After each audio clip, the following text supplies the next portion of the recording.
যারা নগদ অ্যাকাউন্টে লেনদেন করেন, যদি আপনি নতুন নগদ অ্যাকাউন্ট খুলে থাকেন, আপনি যদি না জানেন কিভাবে টাকা উত্তোলন করা হয় বা কিভাবে ক্যাশ আউট করা হয়, তাহলে আজকের ভিডিওটি আপনার জন্য। আজকের ভিডিওতে দেখাবো আপনি কিভাবে নগদ থেকে খুব সহজে ক্যাশ আউট অথবা টাকা উত্তোলন করতে পারেন। তো চলুন শুরু করা যাক। যারা নগদ অ্যাকাউন্ট নতুন ব্যবহার করেন তারা অনেকেই জানেন না যে কিভাবে নগদ থেকে টাকা উত্তোলন করতে হয় বা ক্যাশ আউট করতে হয়। তো আজকের ভিডিওটির মাধ্যমে আপনারা পুরো ধারণাটা পেয়ে যাবেন। প্রথমে আপনি আপনার নগদ অ্যাপসটি ওপেন করবেন। ওপেন করার পরে আপনার যে মোবাইল নাম্বার সেইটি এবং পিন নাম্বার দিয়ে প্রথমেই আপনি লগ ইন করে নিতে হবে। তো এখানে দেখতেই পাচ্ছেন মোবাইল নাম্বার আছে, সেইটা এখানে দিবেন। দেওয়ার পরে যে পিন নাম্বারটা আছে সেইটা দিয়ে লগ ইন করে নেবেন।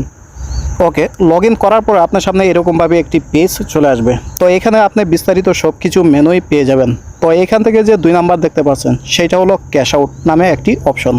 তো আপনি যেহেতু টাকা ক্যাশ আউট করবেন, এখানে ক্যাশ আউট অপশনটিতে ট্যাপ করবেন। করার পরে আপনার সামনে এরকমভাবে একটি পেজ চলে আসবে। তারপর আপনি এখানে 2টি অপশন দেখতে পারবেন। প্রথমটি হলো মোবাইল নাম্বার, অর্থাৎ যেই নাম্বার থেকে আপনি ক্যাশ আউট করবেন, যার অ্যাকাউন্টে ক্যাশ আউট করবেন সেই নাম্বারটা দিবেন। এবং নিচে দেখতে পাচ্ছেন কিউআর কোড স্ক্যান। এই যে কিউআর কোড স্ক্যান সেইটা হলো আপনি যে কোনো কিউআর কোড ব্যবহার করে আপনি টাকা উত্তোলন করতে পারবেন। সেখান থেকে আপনি যে দোকানে যাবেন সেখানে যে কিউআর কোডটা থাকে সেইটা স্ক্যান করেও আপনি এখান থেকে টাকা উত্তোলন করতে পারবেন। আমরা এখন নাম্বারের মাধ্যমে টাকা উত্তোলন করব, তার জন্য এখানে আমি নাম্বারটি ব্যবহার করলাম। এই নাম্বারে কিন্তু আপনার টাকাটা চলে যাবে।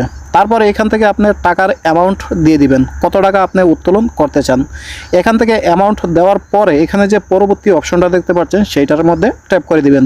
আপনার 5,000, 6,000, 10,000, 20,000 যেই পরিমাণের টাকা লাগে ঠিক সেই পরিমাণের টাকা এইখানে আপনি টাইপ করে দিবেন। দেওয়ার পরে এখান থেকে পরবর্তীতে ট্যাপ করবেন। করার পরে এখানে আপনি বেশ কয়েকটা অপশন দেখতে পাচ্ছেন। প্রথমেই দেখতে পারবেন টাকার পরিমাণ, মানে আপনি কি পরিমাণে টাকা তুলবেন। তারপরে এখানে দেখতে পারবেন ফি, আপনার এই টাকার জন্য কত টাকা ফি কাটবে। তারপরে এখানে দেখতে পারবেন ব্যাট, সরকারি ব্যাটটা আপনার কত টাকা কাটবে। তারপরে দেখতে পারবেন সর্বোচ্চ খরচ, মানে টোটালি আপনার কত টাকা খরচ যাবে।